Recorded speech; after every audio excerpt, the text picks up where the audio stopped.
Olá, bem-vindo, bem-vinda. Eu sou Liliane, eu sou espírita e vamos continuar o estudo do Livro dos Espíritos. Primeira vez sua aqui? Poxa, que prazer! Aproveita, pausa de fração de segundos, se inscreva no canal, curta, compartilhe, comente. Esse vídeo é para você que quer estudar o Livro dos Espíritos, porque você entendeu que ninguém pode se dizer espírita se não conhece a base do espiritismo. É como você querer ser um grande pesquisador na área de biologia e não conhece a estrutura da célula, não conhece a base. Kardec, como bom professor que ele foi, ele começa do começo, claro, ele vai alicerçando o seu conhecimento até raciocínios mais complexos. Nós estamos na introdução, o terceiro item. E o que Kardec vai falar aí? Ele vai começar primeiro explicando para pessoas que dizem não, porque isso não existe, que isso e que aquilo, para aqueles que não concordaram na época, né, que esse livro foi publicado, primeira edição em 1857, e aí ele vai tentar explicar as coisas para essas pessoas, mas ele deixa claro, vai explicar para quem quer entender. Aquele que diz nunca vi, não sei o que é, que não gosto, ele não vai perder tempo de se explicar, como a gente deve fazer na nossa vida. Vamos lá então, terceiro item da introdução. A doutrina espírita, como tudo que constitui novidade, está falando do ano de 1857. Agora não é tão novidade assim. Tem seus adeptos e contraditores, como tudo, né? Tem gente que torce para um time de futebol, tem gente que torce para o outro, tá tudo certo. Vamos tentar responder a algumas das objeções destes últimos. Que últimos? Esses contraditores que não aceitam, né? Examinando o valor dos motivos em que se apoiam, sem termos, entretanto, a pretensão de convencer a todos, pois há pessoas que acreditam que a luz foi feita somente para elas. Kardec, que foi considerado bom senso encarnado, diz assim: olha, eu vou tentar responder aos questionamentos que vocês estão fazendo, desde que você não acredita que você é a última bolachinha do pacote, a última Coca-Cola do deserto e o detentor supremo da sabedoria e do conhecimento. Se for isso, ó, esquece, vai fazer outra coisa, mas eu vou tentar responder para vocês. Ele continua: dirigimo-nos às pessoas de boa fé, sem ideias preconcebidas ou irrevogáveis. Aquela pessoa que tem preconceito, né? Um preconceito, um conceito anterior, e que não vai mudar de ideia, a troco de que ele vai querer responder essas pessoas? Não vai dar certo.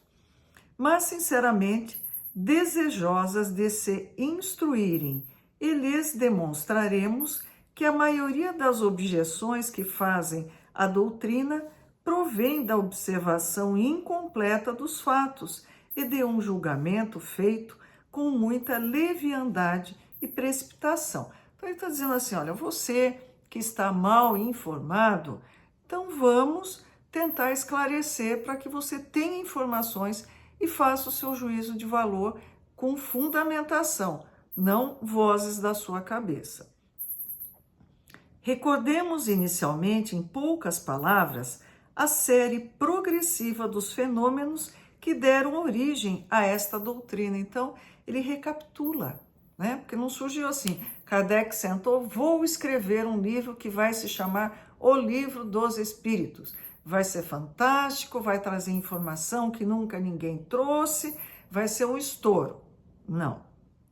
Vamos lá, como é que a coisa começou? O primeiro fato observado foi o da movimentação de objetos diversos. Designaram-no vulgarmente pelo nome de mesas girantes ou dança das mesas. Esse fenômeno, que parece ter sido observado primeiramente na América, ou melhor, que se repetiu nesse país, porquanto a história prova que remonta à mais alta antiguidade, produziu-se acompanhado de circunstâncias estranhas, tais como os ruídos insólitos, incomum, anormal, pancadas sem causa ostensiva conhecida. Daí propagou-se rapidamente pela Europa e por outras partes do mundo.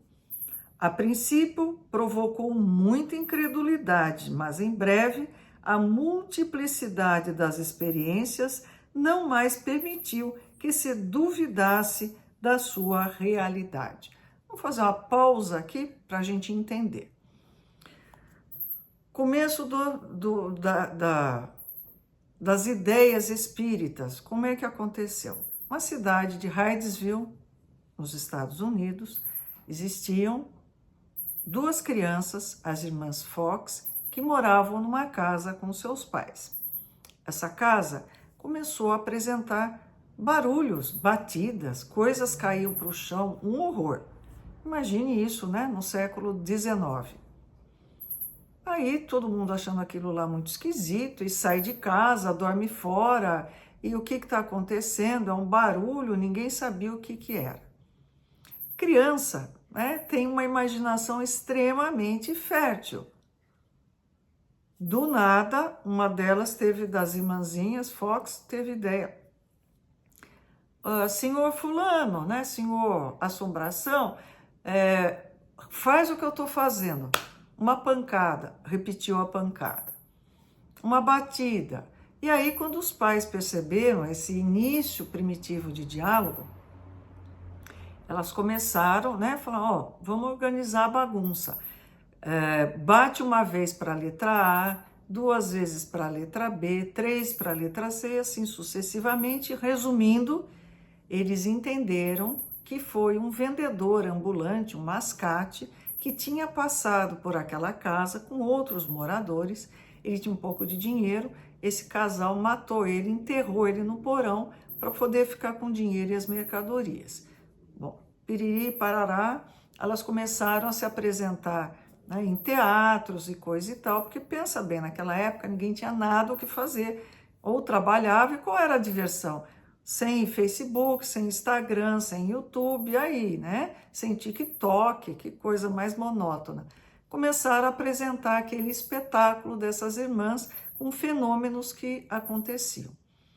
Isso aí, ao mesmo tempo, acontece na Europa. Eles começam a perceber que aquela alta sociedade da época não trabalhava, porque rico que é rico não trabalha, né?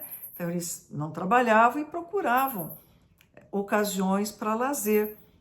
Estavam lá se reunindo e perceberam, né? A modinha da época eram as mesas que respondiam perguntas. Então as pessoas se reuniam em volta da mesa e a mesa respondia uma pancada para sim, 2 para não, qualquer, o contrário, tanto faz, letras e etc e tal. E todo desenvolvimento. Quando Kardec, muito circunspecto, compenetrado, um senhor já, né, um professor famoso, o amigo dele falou, vem cá que a gente vai conhecer as mesas que respondem. Ele falou, tá maluco, cara, mesa não responde, não tem cérebro, né? Vamos ver o que está acontecendo, tá? Mais informações, dá um Google, mesas girantes, fenômeno de Hydesville, irmãs Fox, e aí vocês vão achar um material gigante. Vamos continuar aqui. Se tal fenômeno se tivesse limitado ao movimento de objetos materiais, poderia explicar-se por uma causa puramente física. Estamos longe de conhecer todos os agentes ocultos da natureza ou todas as propriedades dos que conhecemos. A eletricidade, aliás, multiplica diariamente os recursos que proporciona ao homem e parece destinada a iluminar a ciência com uma nova luz. Trocadilho, né? Eletricidade iluminar com uma nova luz. Nada haveria, pois, de impossível em que a eletricidade modificada por certas circunstâncias ou algum outro agente desconhecido fosse a causa desse movimento. Ele falou, de repente alguma coisa que a gente não conhece. A reunião de muitas pessoas, aumentando a potência da ação, parecia apoiar essa teoria, visto poder-se considerar o grupo como uma pilha múltipla, cuja potência corresponde ao número de elementos. Vai que, né? Seja a eletricidade. O movimento circular nada tinha de extraordinário, está na natureza. Todos os astros se movem circularmente. Não é exatamente um círculo, é uma elipse, mas deixa para lá. Poderíamos, pois, ter em pequena escala um reflexo do movimento geral do universo, ou melhor dizendo, uma causa até então desconhecida, podendo produzir acidentalmente, com pequenos objetos e em certas circunstâncias, uma corrente análoga a que arrasta os mundos. Será que não é isso que acontece? Mas o movimento nem sempre era circular. Muitas vezes era brusco, desordenado, o objeto violentamente sacudido, derrubado, levado numa direção qualquer e, contrariamente a todas as leis da estática, levantado e mantido em suspensão, ficava aqui no ar, né? Nada havia ainda nesses fatos que não pudesse ser explicado pela ação de um agente físico invisível.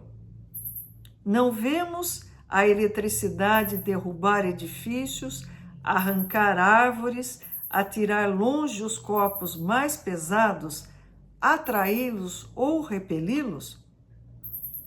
Supondo-se que os ruídos insólitos, inesperados, esquisitos, e as pancadas não fossem um dos efeitos ordinários da dilatação da madeira ou de alguma causa acidental, podiam muito bem ser produzidos pela acumulação de um fluido oculto.